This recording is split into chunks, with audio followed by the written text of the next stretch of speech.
ચલો chapter number 8 D અને F વિભાગના તત્વો બરાબર યાદ કરીએ 11મું ધોરણ ચેપ્ટર નંબર 3 શું હતું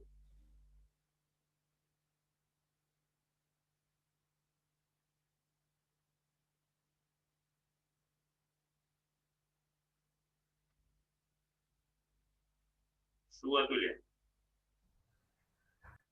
તત્વોનું વર્ગીકરણ તત્વોનું વર્ગીકરણ અને ગુણધર્મોમાં આવર્તિતા એમાં આપણે આખું આવર્ત કોષ્ટક વિશે થોડુંક બ્રીફમાં જોયું હતું એસ વિભાગ પી વિભાગ ડી વિભાગ એફ વિભાગ હે કે નહીં આકારો દેતા મા બાપ બસ એમ રેડી તો એના પછી મેં તમને કીધું હતું કે આ બધા જ તત્વોનો આપણે અભ્યાસ કરવાનો આવશે અને વારાફરતી આપણે એને જોઈશું તો આવર્ત કોષ્ટકનું જે પહેલું તત્વ હાઇડ્રોજન તો બધા સાયન્ટિસ્ટો ફોર્મમાં હતા કે આપણે બધા તત્વો મસ્ત ડિટેલમાં સમજાવીશું ભાઈ હાઇડ્રોજન થી શરૂઆત કરી ચેપ્ટર નંબર 9 11મા ધોરણમાં હાઇડ્રોજન વાર્તા કરતા ગયા છે કેટલું મોટું ચેપ્ટર થયું ઓ હાઇડ્રોજન અને એના સંયોજનો હાઇડ્રોજન પેરોક્સાઇડ પાણી એક જ તત્વમાં આટલું મોટું ચેપ્ટર થયું ને એટલે આ બધા થાક્યા કે એક તત્વમાં આટલું કરી દો 118 તત્વોમાં કેટલું થાય છોકરાને આપણે સાયન્ટિસ્ટો બધા ગાંડા થઈ ગયા એટલે પછી એવું નક્કી કર્યું કે ના દરેક ચેપ્ટર માટે આપણે અલગ દરેક તત્વો માટે અલગ ચેપ્ટર નહીં બનાવીએ આપણે આવર્ત કોષ્ટકની જે અલગ વિભાગોમાં વહેંચ્યા ને એનું જ અલગ ચેપ્ટર બનાવી દઈએ પહેલેથી ભાર નહીં પડતી એટલે પછી દરેક આવર્ત કોષ્ટકના જે વિભાગો પાડ્યા હતા એના ચેપ્ટર્સ બનાયા એના પરથી પહેલો જે એસ વિભાગ એનું ચેપ્ટર બન્યું ચેપ્ટર નંબર 10 11મા ધોરણનું એસ વિભાગના તત્વો તમે ભણ્યા હતા પછી આવર્ત કોષ્ટકનો બીજો વિભાગ એટલે પી વિભાગ એટલે કે ચેપ્ટર નંબર 11 તમે ભણ્યા હતા હોવે મેં કઈ ભણાયું તમે જાતે વાંચી તૈયાર કર્યું હતું હા મેં તો ખાલી ડાઉટ સોલ્વ કરાયા હતા હેને પછી પી વિભાગ આખો ત્યારે પૂરો નતો કર્યો પી વિભાગના બે જ સમૂહ લીધા હતા કેમ કે 11મા ધોરણમાં હજુ તમારું મગજ થોડુંક નાનું હોય ના હોય તો કોઈ પ્રશ્ન નથી પણ જો નાનું મગજ હોય ને તો 11મા ધોરણમાં તકલીફ થાય એટલે પી વિભાગના બે જ સમૂહો લીધા હતા અને બાકીના જે 4 સમૂહો 15 થી 18 એ અત્યારે 12મા ધોરણમાં ચેપ્ટર નંબર 7 સ્વરૂપે લીધા હવે એસ વિભાગનું એક ચેપ્ટર પણ એમાં થાકી ગયા પી વિભાગને તો બે ચેપ્ટરમાં ડિવાઈડ કરવું પડે એટલે બધા થાક્યા કે શું હાઇડ્રોજન એસ વિભાગ પી વિભાગ ડી વિભાગમાં બે ચેપ્ટર પાછા એટલે કંટાળ્યા ને એટલે બાકી જે બે સમૂહ રહ્યા હતા ને એટલે છેલ્લે શું કર્યું ડી અને એફ વિભાગના તત્વો એનું આખું ચેપ્ટર જ એક બનાવી દીધું ખબર પડી તમને તો આની ડિટેલમાં જઈએ કે આ ડી વિભાગના તત્વો અને એફ વિભાગના તત્વો ડી વિભાગના તત્વો ક્યાં આવેલા હોય એસ અને પી ની વચ્ચે વિભાગના તત્વો અને પી વિભાગના તત્વોની વચ્ચે એસ વિભાગના તત્વો કેવા હોય ધાતુ હોય પી વિભાગના તત્વો કેવા હોય અધાતુ ધાતુ અને અધાતુ ધાતુ અર્ધધાતુ અને અધાતુ નીચેની સાઈડે ખૂણામાં બધા ધાતુ પછી વચ્ચે પેલા પગથિયા જેવા અર્ધધાતુ અને છે ઉપરની બાજુના ખૂણે જમણી બાજુ અધાતુ તો આપણા જે ડી વિભાગના તત્વો છે એ એસ વિભાગના સંપૂર્ણ ધાતુ તત્વો પ્યોર મેટલ્સ વધારે પડતો જેની અંદર ધાતુ ગુણધર્મ છે ત્યાંથી એની અને પી વિભાગના તત્વો કે જેમાં ધાતુપણાનો ગુણધર્મ ધીમે ધીમે ઘટતો જાય છે જમણી તરફ જતા એ પ્યોર ધાતુ અને અધાતુના ગુણધર્મો ઘટતા જાય એવા એસ અને પી વિભાગના તત્વોની વચ્ચે આવેલો ડી વિભાગના તત્વો કે જે એસ અને પી ને જોડે છે એસ માંથી પી માં જતો હોય એસ માંથી પી માં જઈએ એ તત્વો અહીંયા સંક્રાંતિ પામે છે ધાતુ ગુણધર્મ અહીંયા થોડોક બદલાય સંક્રાંતિ પામે એટલે આ તત્વોને સંક્રાંતિ તત્વો પણ કહેવામાં આવતો હોય છે હમણાં જાન્યુઆરી મહિનો આવશે એટલે ઉત્તરાયણ આવશે ઉત્તરાયણનું બીજું નામ શું મકર સંક્રાંતિ કેમ કે છે એને સૂર્ય મકર રાશિમાં પ્રવેશે મકર રાશિમાં પ્રવેશે છે એટલે કે સૂર્યનું મકર રાશિમાં સંક્રાંતિ થાય છે તો એ જ રીતે અહીંયા પ્યોર ધાતુ ગુણધર્મમાંથી ધીમે ધીમે ઓછા ધાતુ ગુણધર્મ ધરાવતા તત્વો તરફ આપણે જવાનું છે એટલે એની સંક્રાંતિ થાય છે એટલે આ તત્વોને સંક્રાંતિ તત્વો કહે છે. બીજું એક એનું કારણ, અહીંયા એ કારણ કદાચ આપેલું નથી પણ છે ખરું કે આ વિભાગના ડી વિભાગની અંદર રહેલા જેટલા પણ કોઈ તત્વો છે એ બધા છે ધાતુઓ પણ એમાં ઇલેક્ટ્રોનની સંક્રાંતિ એટલે કે કૂદકા જોવા મળતા હોય છે. આ જે ડી વિભાગના તત્વો છે એના તત્વોમાં ઇલેક્ટ્રોનના કૂદકા જોવા મળતા હોય છે, સંક્રાંતિઓ જોવા મળતી હોય છે. કેવી, ક્યાં, એને લીધે શું થાય ચેપ્ટર આગળ ચાલશે એમ અને 9મા ચેપ્ટરમાં એનું જોશું. તો એને લીધે પણ આ તત્વોને સંક્રાંતિ તત્વો કહે છે. ખ્યાલ આવી ગયો? અને જે બીજા એફ વિભાગના તત્વો છે એ એફ વિભાગના તત્વો ક્યાં આવેલા હોય? આવત કોષ્ટકમાં નીચે આવત કોષ્ટકની નીચે બે લીટી. આવત કોષ્ટકમાં નીચે બે આડી લાઈન સ્વરૂપે આવેલા હોય. હવે આડી લાઈન નીચે શું કરવા મૂકી?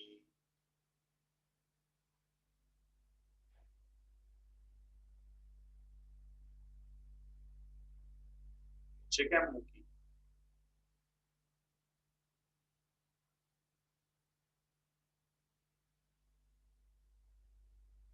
હલો, એમના ગુણધર્મો અલગ પડતા હતા એટલે.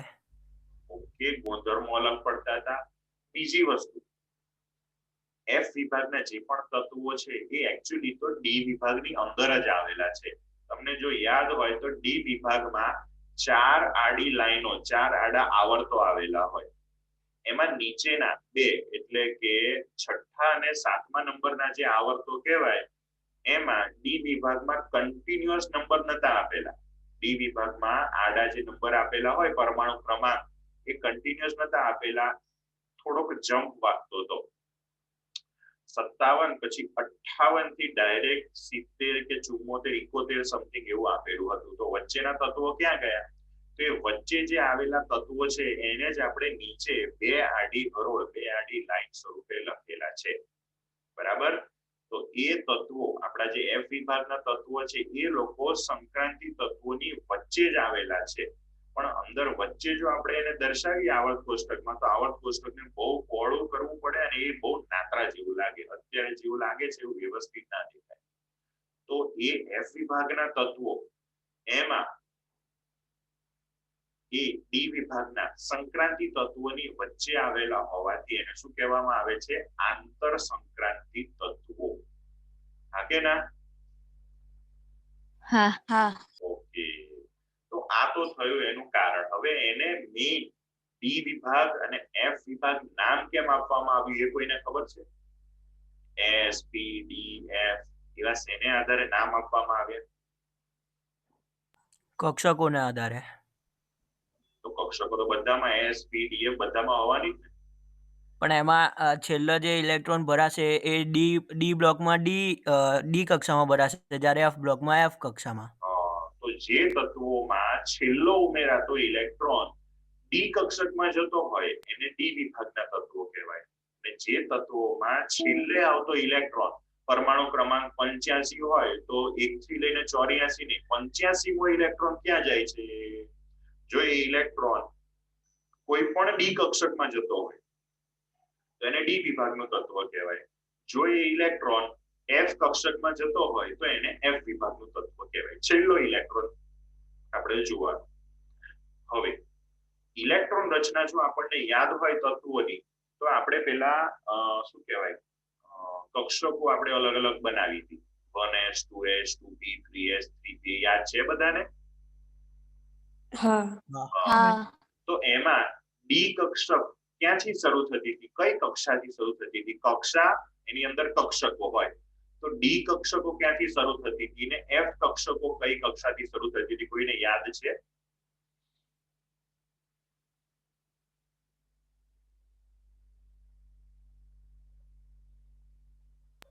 ડી કક્ષકો છે ને 3જા નંબરથી અને એફ એ 4થા નંબરથી. રેડી? ડી કક્ષકો 3જી કક્ષાથી, 3જા નંબરથી શરૂ થતી. 3D 4D 5D 6D 5D. હા, એવું 5D ના હોય ખાલી કહું. તો 1D અને 2D આપણે કોઈ દિવસ સાંભળી નથી કેમ કે પહેલી અને બીજી કક્ષામાં ડી કક્ષકો હોય નહીં. ત્રીજી કક્ષાથી આ ડી કક્ષકોનું શરૂઆત થતી હોય છે. 3D, પછી ચોથી કક્ષામાં 4D, પાંચમી કક્ષામાં 5D, છઠ્ઠી કક્ષામાં 6D, સાતમીમાં 7D. એને તો કે જરૂર નહીં પડતી. અને F કક્ષકો ચોથા નંબરથી શરૂ થાય. 4F, 5F, 6F. કોઈ દિવસ આપણે 1F, 2F, 3F એવું ક્યારેય સાંભળેલું નથી. અને MCQ પણ આપણે 11મા ધોરણમાં બીજા ચેપ્ટરમાં ઘણા બધા સોલ્વ કર્યા હતા કે તમને આપેલું હોય કે નીચેનામાંથી કઈ કક્ષક શક્ય નથી, તો આપણે લખતા હતા 2F, 1F, 3F, 2D, 1D. આ બધી શક્ય ના હોય. કેમ? D તો 3 નંબરથી શરૂ થાય અને F 4 નંબરથી શરૂ થાય. હવે D કક્ષક ક્યાંથી શરૂ થાય? 3 નંબર 3 નંબરથી શરૂ થાય. એટલે 3D હોય કે ના હોય? હોય 4D હોય કે ના હોય? હોય 5D હોય કે ના હોય? હોય 6D હોય કે ના હોય? હોય 7D હોય કે ના હોય?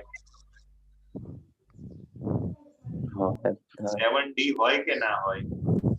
હોય, પણ આપણે જરૂર નથી પડી. 118 સુધીના તત્વોમાં 7D માં ઇલેક્ટ્રોન નાખવાની જરૂર નથી પડતી. એટલે એવું કહેવાય કે ભાઈ 7D ની જરૂર નથી પડતી. હોય ખરો. તો આપણે કોની જરૂર પડી? 3D, 4D, 5D અને 6D. આ 4D કક્ષકોની આપણે જરૂર પડી. એમાં ઇલેક્ટ્રોન જતો હોય માટે ડી વિભાગની અંદર જો તમે આવર્ત કોષ્ટક તમારી પાસે હોય ને એમાં જુઓ તો તમને 4 આડી લાઈનો દેખાય. યાદ છે? ડી વિભાગમાં 4 આડી લાઈનો હોય. એને ડી વિભાગમાં કેટલી હોય? 4 આડી લાઈનો, 4 આડી કરોડો આપણને જોવા મળે છે. આ ડી વિભાગ કે જે એસ વિભાગ અને ટી વિભાગની વચ્ચે આવેલો હોય છે, એમાં ટોટલ ઊભી કેટલી લાઈનો હોય? કોઈને યાદ છે? 10 ઊભી લાઈનો હોય છે. જો હું તમારી સાથે ચેપ્ટર નંબર જૂનું મને મળે ને તો હું શેર કરું. અહીંયા આપણે જોઈ શકીએ છીએ કે ભાઈ એસ વિભાગની અંદર 2 ઊભી લાઈનો છે. આવર્ત કોષ્ટક આડું છે એટલે આપણે આમ ત્રાંસુ થઈ જોવું પડશે. બરાબર? તમારે કરવું હોય તો કદાચ થઈ શકતું હોય તો કરી લો. તો આ એસ વિભાગમાં 2 ઊભી લાઈનો છે, ટી વિભાગમાં 6 ઊભી લાઈનો છે. બરાબર? હવે જ્યારે હું પર્ટિક્યુલર અહીંયા વચ્ચે આવેલા ડી વિભાગની ચર્ચા કરું છું તો એ ડી વિભાગની અંદર આડી લાઈનો, આડી લાઈનો કેટલી છે? 1, 2, 3 અને 4. દેખાય છે બધાને? હા સર થોડુંક ઝૂમ કરું ને એટલે તમને પ્રોપર દેખાશે. હે ને? જો આ ડી વિભાગ જેની આપણે અત્યારે જરૂર છે એનું ખાલી આપણે તમને બતાવો. એમાં બાજુમાં જો લખેલું છે 3D, 4D, 5D, 6D. દેખાયું તમને? હા તો બાજુમાં કેમ એવું લખેલું છે 3D, 4D, 5D, 6D?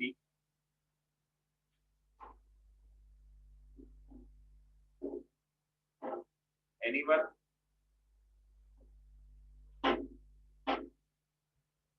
કક્ષાનું નામ એમાં છેલ્લો ઇલેક્ટ્રોન 3D માં 4D માં જતો હશે. રેડી છે? પહેલી આડી લાઈન છે ને, starting from scandium, SC scandium થી શરૂ કરીને ZnC સુધી આપણે જઈએ તો એ બધી જ જે આડી લાઈનમાં રહેલા બધા જ તત્વોમાં છેલ્લો ઇલેક્ટ્રોન ક્યાં જતો હશે? 3D કક્ષા છે. તમને યાદ હોય તો 11મા ધોરણમાં ચેપ્ટર નંબર 2 માં આપણે સ્કેન્ડિયમ એટલે કે 21 નંબરના તત્વથી Zn ઝિંક 30 નંબરના તત્વો ત્યાં સુધીની આપણે આ બધાની ઇલેક્ટ્રોન રચના લખી હતી. તમને યાદ હોય તો. ના યાદ હોય તો તમારે પાછું 11મા ધોરણનું ચેપ્ટર નંબર 2 જોવું પડશે, વાંચવું પડશે, કેમ કે આ ચેપ્ટરમાં પણ આ તત્વોની ઇલેક્ટ્રોન રચના આવશે. તો જે ડી વિભાગની પહેલી આડી લાઈન છે સ્કેન્ડિયમ થી શરૂ કરીને ઝિંક સુધી, એમાં ઇલેક્ટ્રોન 3D કક્ષકમાં જાય છે છેલ્લો. એની નીચે વાય હિટ્રિયમ થી શરૂ કરીને સીડી એટલે કે કેડમિયમ સુધીના તત્વોમાં છેલ્લો ઇલેક્ટ્રોન 4D કક્ષકમાં જાય છે. છેલ્લો ઇલેક્ટ્રોન ક્યાં જાય છે? 4D કક્ષકમાં જાય છે. એ જ રીતે ત્રીજી લાઈનમાં L લેન્થેનમ થી શરૂ કરી અને Hg મર્ક્યુરી સુધીના તત્વોમાં છેલ્લો ઇલેક્ટ્રોન ક્યાં જતો હશે? કઈ કક્ષકમાં? 5D અને છેલ્લી લાઈનમાં Ac એટલે કે એક્ટિનમ થી શરૂ કરીને Cn ત્યાં સુધીના તત્વોમાં છેલ્લો ઇલેક્ટ્રોન ક્યાં જતો હશે? 6D 6D માં જતો હશે. અને આપણે મેં તમને કીધું 4 જ ડી કક્ષકોની જરૂર પડે છે 118 સુધીના તત્વોમાં, 3D 4D 5D અને 6D.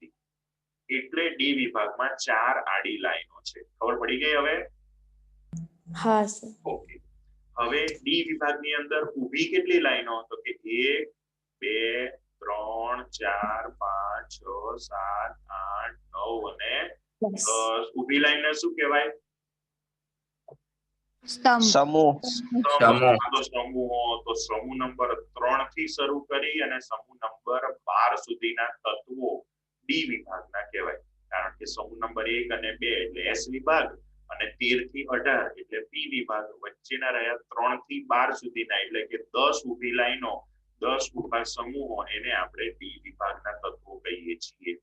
તો ડી વિભાગમાં 10 ઊભા સમૂહો અને 4 આડી લાઈનો કે જે 4 આડા આવર્ત સ્વરૂપે હોય છે. કેટલા તત્વો? એટલે ઇન્શોર્ટ કેટલા તત્વો થયા ડી વિભાગમાં? ડી વિભાગમાં કેટલા તત્વો થયા? 40. 10 રેડી? 10 40 તત્વો એની અંદર થયા. પરંતુ એમાં રહેલું આ જે તત્વ છે La અને આ જે તત્વ છે AC, મેં તમને અગાઉ કીધું કે ભાઈ નીચે આવેલી 2 આડી લાઈનો સ્વરૂપના F વિભાગના તત્વો એ ડી વિભાગના તત્વોની વચ્ચે જ હોય. કેવી રીતે વચ્ચે હોય? તો આપણું ડી વિભાગનું તત્વ જે છે ને આ La એટલે કે લેન્થેનમ, એ લેન્થેનમ પછીનો પરમાણુ ક્રમાંક આવે Ce એટલે કે સેરિયમનો, પછી આવે Pr પ્રોમિથિયમ, પછી Nd Pm, આ રીતે ટોટલ 14 તત્વો આવે. એ 14 તત્વો પતી જાય, 14 તત્વો એ બધા પતી જાય એના પછી નેક્સ્ટ તત્વ આવે HF. તમારી પાસે પરમાણુ ક્રમાંક હોય ને તોય તમને દેખાય, મારી પાસે હોય ને તો હું તમને બતાવું છું.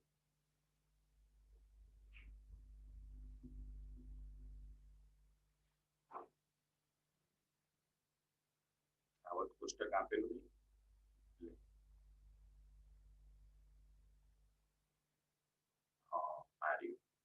રેડી? આ આવર્ત કોષ્ટકની અંદર તમે જોશો તો તમને અહીંયા દેખાશે કે ભાઈ લેન્થેનમ 57 નંબરનું તત્વ છે, પછી ડાયરેક્ટ 72 નંબરનું તત્વ HF. તો વચ્ચેના ક્યાં ગયા? તો વચ્ચે 58 થી લઈ અને છેક 71 સુધીના તત્વો એ F વિભાગના તત્વોની પહેલી આડી લાઈન થશે. એ જ રીતે ડી વિભાગનું 89 નંબરનું તત્વ AC એક્ટિનમ, એના પછી ડાયરેક્ટ આવે છે 104 નંબર RF રુધરફોર્ડિયમ. તો વચ્ચેના તત્વો ક્યાં ગયા? તો 89 પછીનું 90 નંબરનું તત્વ TH થોરિયમ અને 90 થી લઈને 103 સુધીના જે તત્વો એ F વિભાગના તત્વોની બીજી આડી લાઈન. 103 પછીનું નેક્સ્ટ 104 નંબરનું તત્વ એ પાછું ડી વિભાગનું આવી જાય. આમ F વિભાગના જે ટોટલ 14 તત્વોની જે 2 આડી લાઈન જે F વિભાગના તત્વો આંતર સંક્રાંતિ તત્વો કહેવાય, એ બધા જ તત્વો ડી વિભાગના તત્વોની વચ્ચે આવેલા છે. રેડી? અહીંયા વચ્ચે આવેલા હોય પણ એને આપણે નીચે અલગથી દર્શાવીએ છીએ, તો એને આપણે આંતર સંક્રાંતિ તત્વો કહીશું. ખ્યાલ આવી ગયો બધાને? હા સર. હા સર તો ચલો પાછા આપણે જતા રહીએ આપણા ચેપ્ટર ની અંદર. થઈ ગયું?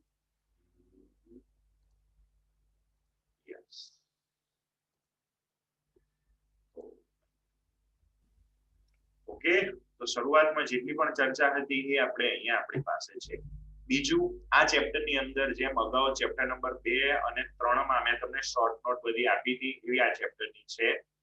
થોડુંક ચેપ્ટર ચાલે પછી અથવા તો ચેપ્ટર પતે પછી એવું તમને લખાવીશ, પણ એ પહેલા તમારે આખું ચેપ્ટર એકવાર શાંતિથી વાંચવું પડશે. ખાસ તમને કહું છું, આ ચેપ્ટર જ્યારે તમે ત્યારે વાંચો છો ત્યારે એને ગોખવાનો પ્રયત્ન ના કરતા, પહેલા વ્યવસ્થિત સમજી લેજો. અગાઉ બધા ચેપ્ટર્સ મેં તમને બોર્ડ ઉપર ભણાયા હતા, યાદ છે? અથવા તો પીપીટી માં? આ આખું ચેપ્ટર શક્ય હશે ત્યાં સુધી હું તમને ટેક્સ્ટ બુક માંથી ભણાવીશ. કેમ? તો કે આની અંદર એવી બધી વિચિત્ર લાઈનો લખેલી છે કે જો હું તમને સાદા શબ્દોમાં એમને પહેલા સમજાવી દઉં પ્રેઝન્ટેશન પીપીટી થી અથવા તો બોર્ડ ઉપર તો તમને ખબર પડી જાય, પણ જ્યારે તમે એને વાંચવા બેસો ને ત્યારે નાતરા જે વિચિત્ર શબ્દો છે, એવા અમુક વાક્ય છે કે તમને ઉતરતા વાર લાગે મગજમાં. તો એટલે મેં તમને અહીંયા ટેક્સ્ટબુક માંથી સમજાવવાનું વિચારેલું છે. બરાબર? તો આગળ જે પણ આપણે બધી ચર્ચા કરી એ અહીંયા તમને આપેલી છે. બરાબર? હવે આપણે પહેલી શરૂઆત કરીશું ડી વિભાગના તત્વોમાંથી, જેને સંક્રાંતિ તત્વો પણ કહેવાતા હોય છે. તમારી પાસે ટેક્સ્ટબુક હોય તો ટેક્સ્ટબુક પણ ઓપન રાખજો કે જેથી કરીને આમાં આંખો બહુ ખેંચવી ના પડે. ઓકે, તો પહેલું ડી વિભાગ શરૂ કરીએ. એમાં એ લોકોએ આપેલું છે કે ભાઈ આવર્ત કોષ્ટકમાં સ્થાન. હવે આ ચેપ્ટરના અમુક વિભાગો આ વખતે સિલેબસમાંથી કાઢી નાખવામાં આવેલા છે, પણ અગાઉ કીધું તો એમ આપણે તો એ બધા ભણીશું. તૈયાર કરતી વખતે એટલા ટોપિક તમારે બોર્ડ એક્ઝામ માટે તૈયાર નહીં કરવાના. બરાબર? તો આવર્ત કોષ્ટકમાં ડી વિભાગના તત્વોનું સ્થાન કઈ જગ્યાએ આવેલા છે એ બધી જ વસ્તુ મેં તમને સમજાવેલી છે. આ પણ તમે વાંચો, તમને ખ્યાલ આવી જશે.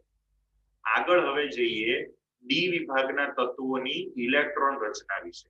બરાબર? તમારી ચોપડીમાં ડી વિભાગ હમણાં મેં તમને બતાવ્યો કેટલી આડી લાઈનો છે? 4 4 અને ઊભી લાઈનો કેટલી છે ડી વિભાગમાં? 10 એટલે દરેક આડી લાઈનમાં કેટલા તત્વો હશે? 10 તત્વો હશે. દરેક ઊભી લાઈનમાં કેટલા તત્વો હશે? કેટલા તત્વો હશે? 4 ચાર તત્વો આવેલા હશે. રેડી? હવે આ જે ડી વિભાગમાં આપણને અત્યાર સુધી એસ વિભાગ અને પી વિભાગ ભણ્યા ને, તો એની અંદર આપણે શું ભણતા હતા? સમૂહ 1 એની આખી ચર્ચા કરીએ, એના તત્વો, એ તત્વોના સંયોજનો. પછી સમૂહ નંબર 2 એના તત્વો, એના સંયોજનો. પછી સમૂહ નંબર 13, 14, 15મા સમૂહની અંદર એ સમૂહના તત્વો, એન તત્વોના સંયોજનો, આ બધાની આપણે ચર્ચા કરી હતી. તો એમ અગાઉના જે અલગ અલગ વિભાગોના ચેપ્ટર હતા, એસ વિભાગ, પી વિભાગ, ડી વિભાગ, એફ વિભાગ, એની અંદર આપણે સમૂહ સ્વરૂપે ભણતા હતા. યાદ છે તમને? સમૂહ 1, સમૂહ 2, 13, 14, 15 એવું. હા ત્યાં આપણે સમૂહ સ્વરૂપે નહીં ભણીએ, ત્યાં આપણે સમૂહમાં ઉપરથી નીચે જતા હતા અને એમાં જોતા હતા કે આયનીકરણ એન્થાલ્પી વધે ઘટે, એ બધી ચર્ચા કરતા હતા. અહીંયા આ ડી વિભાગને આપણે સમૂહ તરીકે નહીં ભણીએ, એમાં જે 4 આડી લાઈનો છે એના સ્વરૂપે ભણીશું. અને આ જે 4 આડી લાઈનો છે ને, 4 આડી હરોળ, એને આપણે સંક્રાંતિ શ્રેણીઓ કહીશું. શું કહીશું આપણે એને? સંક્રાંતિ શ્રેણી. સંક્રાંતિ શ્રેણીઓ. સંક્રાંતિ તત્વોની પ્રથમ શ્રેણી એટલે કે પહેલી આડી લાઈન ક્યાંથી ક્યાં સુધીની આપણે ગોખીથી યાદ હોય તો તમને SC સ્કેન્ડિયમ થી ઝિંક સુધી મેં તમને ગોખવાની ટ્રીક પણ આપી હતી 11મા ધોરણમાં. 11મા ધોરણમાંથી યાદ કરી લેજો. બરાબર? હેલો. હા સર ઓકે, રેડી? સંક્રાંતિ તત્વોની પ્રથમ શ્રેણી જે આપણે યાદ પણ રાખી હતી, સ્કેન્ડિયમ થી ઝિંક સુધી. સંક્રાંતિ તત્વોની દ્વિતીય બીજી શ્રેણી, સંક્રાંતિ તત્વોની તૃતીય એટલે કે ત્રીજી શ્રેણી, અને સંક્રાંતિ તત્વોની ચતુર્થ એટલે કે ચોથી શ્રેણી. આમ 4 આડી હરોળ, 4 આડી શ્રેણી સ્વરૂપે આ ચેપ્ટરમાં આપણે બધા ગુણધર્મોનો, આ બધા તત્વોના ગુણધર્મોમાં જે પરિવર્તન થાય છે એનો અભ્યાસ કરીશું. ખ્યાલ આવી ગયો કેવી રીતે આપણે જવાનું છે? તો ઇલેક્ટ્રોન, આ તત્વોની ઇલેક્ટ્રોન રચનાની ચર્ચામાં પહેલી આપણે આ ચર્ચા કરીએ કે આ તત્વોની બાહ્યતમ કક્ષાની જે છેલ્લી કક્ષા છે એની ઇલેક્ટ્રોન રચના એ આપણને કોમન અહીંયા આપેલી છે, કે જે આપણને 11મા ધોરણમાં પણ આપેલી હતી. યાદ આવે છે આ ઇલેક્ટ્રોન રચના? બીજા ચેપ્ટરમાં મેં તમને અમુક થિયરી તૈયાર કરવાની કીધી હતી, એમાં આ હતું SPDF વિભાગ. એમાં દરેક વિભાગની એક બાહ્યતમ કક્ષાની સામાન્ય ઇલેક્ટ્રોન રચના હોય. S વિભાગના તત્વો આપણે ચેપ્ટર ભણ્યા હતા, એમાં આપણે જોયું હતું NS122. પછી P વિભાગના આપણે ચેપ્ટર ભણતા હતા, P વિભાગના તત્વોના ચેપ્ટર, એમાં આપણે 12મા ધોરણમાં 7મું ચેપ્ટર ભણ્યા, તેમાં આવ્યું હતું NS2NP1, NS2NP2, NS2NP3, NS2NP4, NS2NP5, NS2NP6. યાદ આવે છે આ બધું? હા સર એ બધું શું હતું? જે તે સમૂહની અથવા તો જે તે વિભાગની બાહ્યતમ કક્ષાની સામાન્ય ઇલેક્ટ્રોન રચના હતી.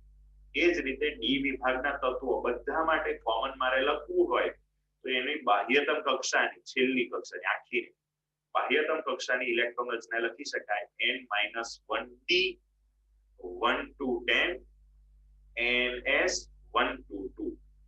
ચલો 1 to 10 કેમ લખેલું છે કોઈ કહેશે?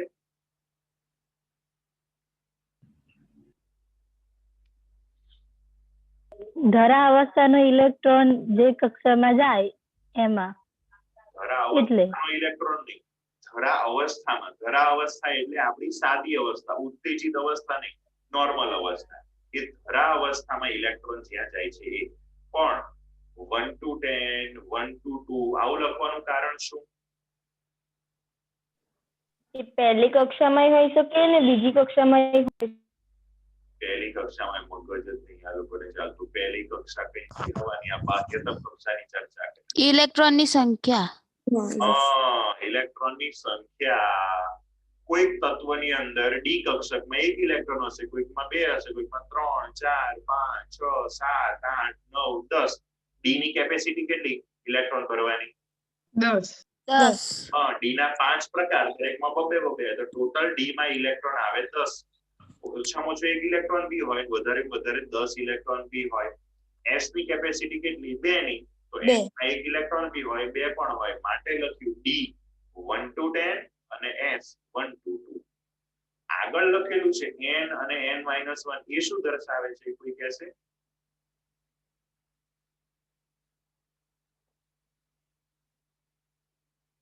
કક્ષા, આવર્ત ક્રમાંક અથવા તો કક્ષાનો નંબર. કઈ કક્ષા?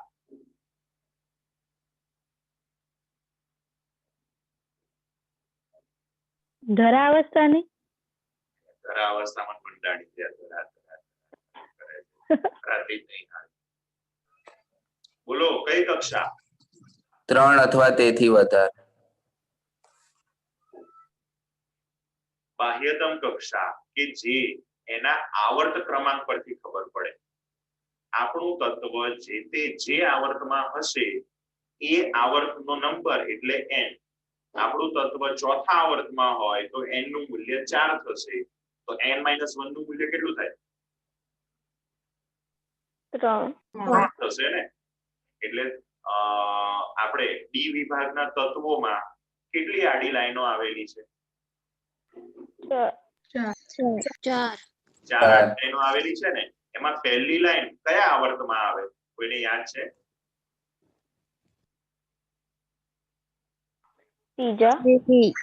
ચોથા આવર્તથી આવે. પહેલા આવર્તમાં 2 જ તત્વો, આવર્ત કોષ્ટકના પહેલા આવર્તમાં 2 જ તત્વો, હાઇડ્રોજન અને હિલિયમ. બીજા આવર્તમાં લિથિયમ થી શરૂ કરીને નિયોન સુધીના 8 તત્વો. ત્રીજા આવર્તમાં સોડિયમ થી શરૂ કરીને આર્ગોન સુધીના બીજા 8 તત્વો. 2 8 8 અને પછી ચોથા આવર્તમાં કેટલા તત્વો? 18. 18. 2 8 8 અને ચોથા આવર્તમાં 18 તત્વો. એ 18 તત્વોમાં 2 તત્વો એસ વિભાગના, 6 તત્વો પી વિભાગના. કેટલા થયા? 8 રહ્યા કેટલા? 10. એ 10 એ ડી વિભાગના 10 સમૂહો છે ને, એના 10 તત્વો. ખ્યાલ આવે છે? હા. આપણે મારે બીજું શેર કરવું પડશે.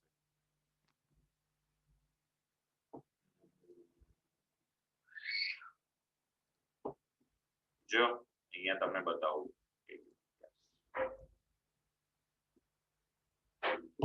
જેટલું તમને દેખાતું એટલું જોજો તમે.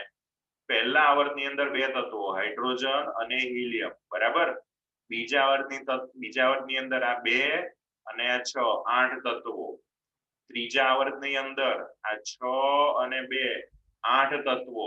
અને હવે આવે છે ચોથો આવર્ત. એ ચોથા આવર્તમાં 2 તત્વો એસ વિભાગના, 6 તત્વો પી વિભાગના અને વચ્ચે રહેલા ડી વિભાગના 10 તત્વો આવશે.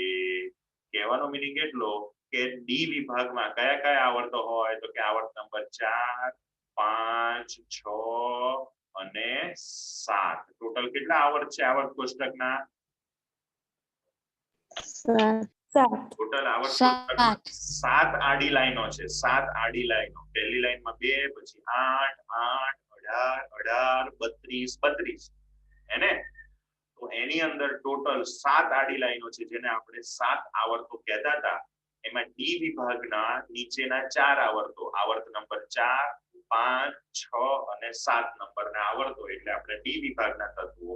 તો ડી વિભાગમાં પહેલો આવર્ત કયો છે? ચોથો. ચોથા નંબરનો. ચોથું. ચોથો, પાંચમો, છઠ્ઠો અને સાતમો. તો ડી વિભાગની અંદર પહેલો આવર્ત ચોથો એટલે પહેલા આવર્તના તત્વો માટે n નું મૂલ્ય કેટલું?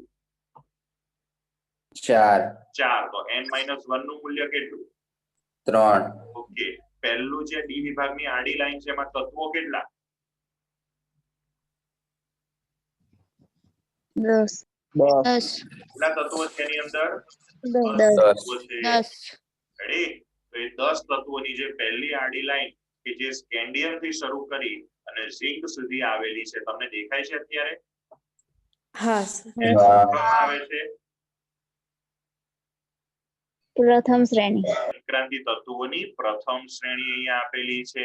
Scandium, titanium, vanadium, chromium, manganese, iron, cobalt, nickel, copper અને ઝિંક. આ 10 તત્વો અહીંયા આપણને આપેલા છે. આ 10 તત્વો માટે બાહ્યતમ કક્ષા કયા નંબરની હશે? છેલ્લી કક્ષા 3D. 4 નંબરની. બાહ્યતમ કક્ષા કીધું મેં. રેડી? બાહ્યતમ કક્ષા કયા નંબરની હશે? 4. કેવી રીતે મને ખબર પડી 4 નંબરની હશે? ચોથા આવર્તમાં. આ બધા જ તત્વો ચોથા આવર્તના છે એટલે એમાં બાહ્યતમ કક્ષા 4 નંબરની હશે. એના પછીની જે બીજી શ્રેણી હશે એમાં 5. પાંચમા નંબર છે ને, કેમ કે એ પાંચમા આવર્તમાં હશે. તો બીજી શ્રેણીની પછી ચર્ચા કરીએ. પહેલા પ્રથમ શ્રેણીની ચર્ચા કરીએ તો પ્રથમ શ્રેણીના જે પણ કોઈ તત્વો છે એ બધામાં બાહ્યતમ કક્ષા 4 નંબરની, કેમ કે એમાં આવર્ત નંબર છે 4. હવે બાહ્યતમ કક્ષા 4 નંબરની એટલે n નું મૂલ્ય કેટલું થશે? 4 4. તો n-1 નું મૂલ્ય ફરી એકવાર કેટલું થશે? 3 3 થશે.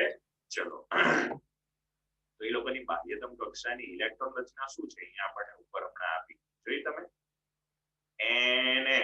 ns એટલે ચોથા આવર્તમાં હોય તો 4s.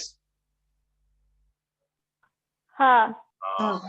અને n-1d એટલે 3. 3D. કહેવાય. હા તો હા. આપણી પાસે ડી વિભાગમાં કેટલી આડી લાઈનો છે? 4. 4 આડી લાઈનો. એમાં પહેલી જે આડી લાઈન એને શું કહેવાય?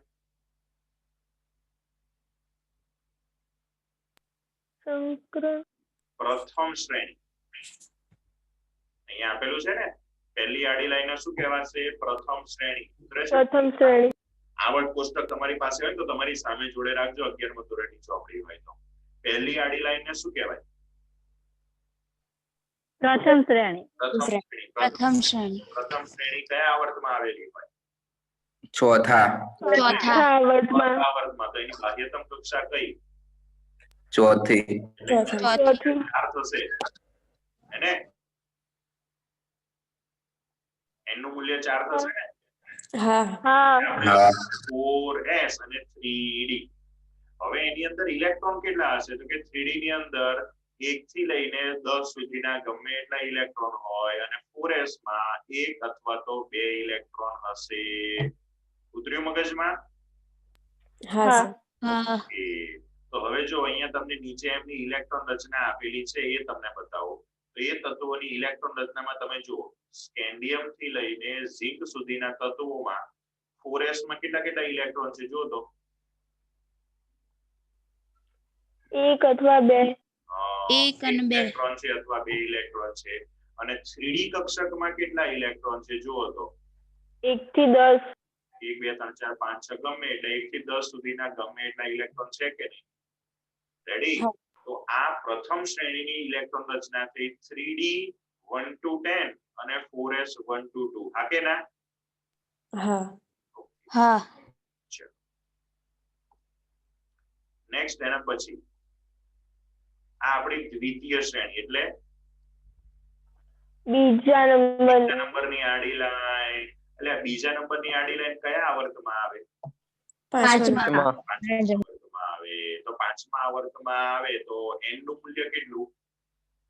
5 5 એટલે આપણે લખાય 5s અને n-1 નું મૂલ્ય કેટલું? 4D 4 અને 4d. તો ચલો 4d એમાં ઇલેક્ટ્રોન કેટલા દેખાય છે તમે જુઓ તો 4d માં 1 થી લઈને 10 સુધી 10 સુધીના ગમે એટલા, એવું જો નહીં કે બધા જ આવવા જોઈએ, 1 થી લઈને 10 સુધીમાં ગમે તે. અને 5s માં કેટલા ઇલેક્ટ્રોન છે? 1 અથવા 2 1 અથવા 2. અપવાદરૂપ કિસ્સામાં અહીંયા પીડી પેલેડિયમ ની અંદર આપણને 0 આપેલો છે, પણ જો આપણે કોમન ચર્ચા કરીએ તો 1 થી 2 સુધીના ગમે એટલા ઇલેક્ટ્રોન કહેવાય. હા ઓકે, ચલો હા. હવે આપણે જઈએ તૃતીય શ્રેણી ઉપર. તૃતીય શ્રેણી, જો તૃતીય શ્રેણી એટલે ત્રીજો આવર્ત, આમાં કન્ફ્યુઝ ના થતા હો, બધા ઘણા બધા સ્ટુડન્ટ દર વખતે થઈ જતા હોય છે. બીજા બધી વસ્તુ ખબર હોય પણ આવા શબ્દોની રમતમાં માર થઈ જતા હોય છે. તૃતીય શ્રેણી એટલે ત્રીજો આવર્ત થશે? ના છઠ્ઠો ના છઠ્ઠો. અચ્છા, ત્રીજો નહીં થાય, છઠ્ઠો આવર્ત. પહેલી શ્રેણી એટલે ચોથો આવર્ત, બીજી શ્રેણી એટલે પાંચમો આવર્ત, ત્રીજી શ્રેણી એટલે છઠ્ઠો આવર્ત. અને છઠ્ઠો આવર્ત હોય તો n નું મૂલ્ય કેટલું? 6 6 એટલે 6 છ. થાય. હા હા અને n-1 એટલે 5 અને e, બરાબર. તો તૃતીય શ્રેણીમાં જુઓ તો 5d ની અંદર કેટલા ઇલેક્ટ્રોન છે? 1 થી લઈને 10 સુધી 10 સુધીના. અને 6s ની અંદર કેટલા ઇલેક્ટ્રોન છે જુઓ તો? 1 થી 2 1 અથવા તો 2. ઓકે, હવે છેલ્લે જઈએ આપણે ચતુર્થ શ્રેણીની અંદર. એને શુદ્ધ બુદ્ધ મેં આયા કે નહીં? ચતુર્થ શ્રેણી આવર્ત નંબર કયો? 7 7 એટલે 7s કહેવાય. હા અને હા. n-1 એટલે 60 કહેવાય. 60 હા. કેટલા ઇલેક્ટ્રોન છે? 1 થી 10 1 થી 10. 10. અને અહીંયા 1 અથવા 1 2. અથવા 2.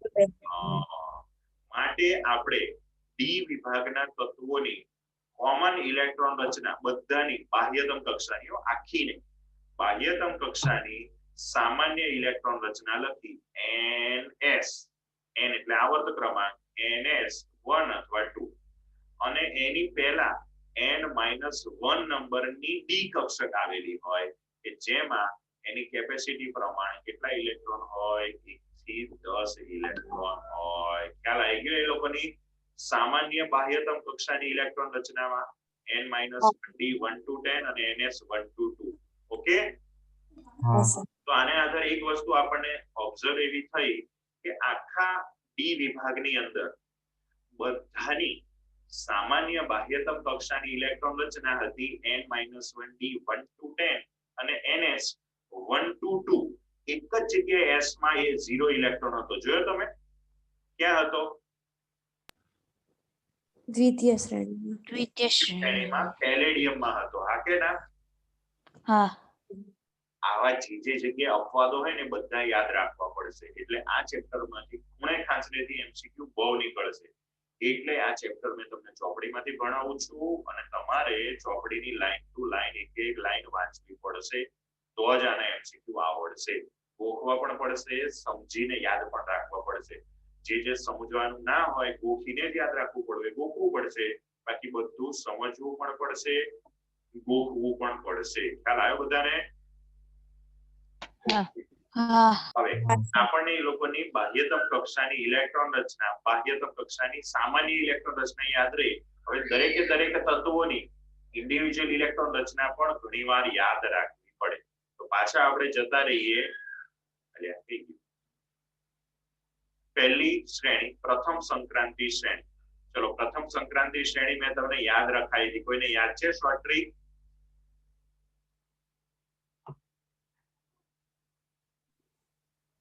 વડોદરા કોર્પોરેશનમાં ફેકો નિકુંજ એસટી વડોદરા કોર્પોરેશનમાં ફેંકો નિકુંજ છે. એને આવડતું હતું પણ એ મ્યુટ ઓપન કરીને એ પહેલા એસટી બોલી ગઈ અને પછી મ્યુટ ઓપન થઈને પછી રેડી. એસટી વડોદરા કોર્પોરેશનમાં ફેંકો નિકુંજ. ચલો, શોર્ટ ટ્રીક તો યાદ રહી ગઈ.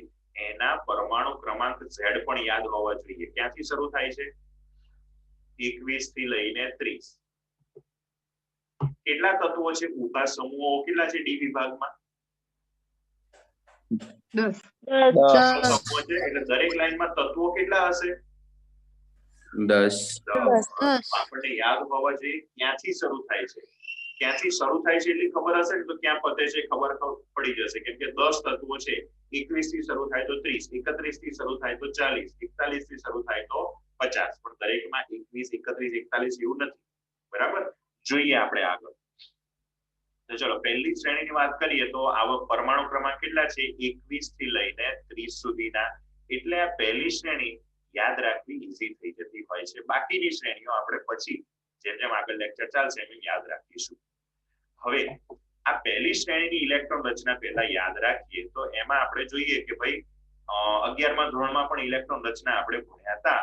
તો તમે 11મા ધોરણની તમારી નોટબુક અથવા તો ટેક્સ્ટ બુક હોય તો એમાં પણ એકવાર આ 21 થી 30 સુધીના તત્વોની ઇલેક્ટ્રોન રચના જોશો તો તમને આઈડિયા આવશે કે સ્ટેપ બાય સ્ટેપ આપણે એક એક ઇલેક્ટ્રોન નાખતા હતા. આ કયા વિભાગના તત્વો છે? ડી. ડી વિભાગ. કેમ એને ડી વિભાગના તત્વો કીધા? એમાં છેલ્લો ઇલેક્ટ્રોન ડી કક્ષકમાં થાય એટલે ઇલેક્ટ્રોન ડી કક્ષક મતલબ કે આમાં જેમ જેમ આગળ પરમાણુ ક્રમાંક વધે છે 21, 22, 23, 24, 25, 27, 28, 29, 30 એમ એમ એક એક ઇલેક્ટ્રોન ઉમેરાતો હશે. એક પ્રોટોન એક એક ઇલેક્ટ્રોન. હા કે ના? હા. પ્રોટોન ક્યાં જશે? કેન્દ્રમાં જશે ને તો. હા. અને ઇલેક્ટ્રોન ડી કક્ષકમાં જશે. બાહ્યતમ કક્ષક. તો અહીંયા તો 4s છે અને 3d કક્ષક છે તો ડી માં જ કેમ જાય છે? તો કે ભાઈ 21 નંબરનું તત્વ Sc સ્કેન્ડિયમ પહેલા કેલ્શિયમ અને કેલ્શિયમ પહેલાનું તત્વ પોટેશિયમ, આ 19 અને 20 નંબરના તત્વો કેલ્શિયમ અને પોટેશિયમની અંદર S માં બે ઇલેક્ટ્રોન આવી ગયેલા છે. પોટેશિયમની ઇલેક્ટ્રોન રચના 4s1 અને કેલ્શિયમની 4s2 એટલે 4s માં તો બે ઇલેક્ટ્રોન ભરાઈ ગયા. હવે કેલ્શિયમ પછીનું તત્વ સ્કેન્ડિયમ પછી ટિટેનિયમ જેમ જેમ આવશે એમ 4s માં તો બે ઇલેક્ટ્રોન રહેશે. ઇલેક્ટ્રોન હવે પેલી 3d કક્ષકમાં ભરાવાની શરૂઆત થશે. કારણ કે આપણે આઉટબાઉટના સિદ્ધાંત પ્રમાણે જો કક્ષકોની ઉર્જાનો ક્રમ જોઈએ તો એમાં 4s પછી 3d કક્ષક આવે એટલે ઇલેક્ટ્રોન પહેલા 4s માં બે ભરાઈ ગયા એટલે હવે એક એક ઇલેક્ટ્રોન દર વખતે 3d માં જશે. તો સ્કેન્ડિયમમાં 4s માં 2 અને 3d માં 1, પછી 3d માં 2, 3d માં 3 અને 3d માં 4 હોવા જોઈતા હતા. પણ શું થયું? અપવાદ થયો કે 3d ને અર્ધપૂર્ણ કરવા માટે એટલે કે એમાં 5 ઇલેક્ટ્રોન ભરવા માટે 4s નો એક ઇલેક્ટ્રોન કૂદકો મારીને ક્યાં આવી ગયો? 3d માં આવી ગયો એટલે 4s માં એક ઇલેક્ટ્રોન વધ્યો અને 3d માં 5 થઈ ગયા એટલે 4s1 3d5 સ્વરૂપે ક્રોમિયમની ઇલેક્ટ્રોન રચનામાં આપણને અપવાદ જોવા મળ્યો તો યાદ છે? હા. ઓકે. ચલો પછી પાછા એક ઇલેક્ટ્રોન ઉમેરતા જઈએ. 4s માં પાછા બે ઇલેક્ટ્રોન ભરી દેવાના એટલે નવો આવતો ઇલેક્ટ્રોન 4s માં જઈ અને ભરી દેશે. 3d માં તો 5 જ રહેશે. પછી પાછું એક ઇલેક્ટ્રોન આવે એટલે 6, 7, 8, 9 થવું જોઈતું હતું પણ અગાઉની જેમ જ ડી કક્ષક એના 5 પ્રકારો દરેકમાં બબે આવી ગયા તો 5 દુ 10 ડી કક્ષક સંપૂર્ણ ભરાઈ ગઈ. એ સંપૂર્ણ ભરવા માટે નવમો ઇલેક્ટ્રોન આવે પછી 10 કરી દેવા માટે 4s નો એક ઇલેક્ટ્રોન કૂદકો મારીને 3d માં આવી જાય એટલે 4s માં એક ઇલેક્ટ્રોન વધે એટલે કોપરની ઇલેક્ટ્રોન રચના પણ અપવાદ રૂપ જોવા મળતી હતી. 4s1 3d10 પછીનો નેક્સ્ટ ઇલેક્ટ્રોન પાછો 4s માં આવી 4s ને 2 કરી ભરી દેશે અને d માં તો 10 જ રહેશે. આ રીતે ડી વિભાગની પ્રથમ શ્રેણીની ઇલેક્ટ્રોન રચના લખતા આવડે હવે? હા સર.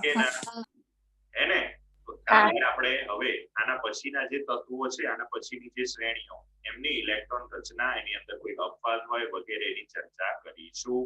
ત્યાં સુધી આ ચેપ્ટર અગાઉ જેટલું ચાલ્યું એટલું શાંતિથી વાંચજો. 11મા ધોરણનું પણ ચેપ્ટર નંબર 3 અને ચેપ્ટર નંબર 2 ની ઇલેક્ટ્રોન રચના ખાસ એકવાર જોઈ લેજો. ફરી પાછા નેક્સ્ટ લેક્ચરમાં મળીશું. ત્યાં સુધી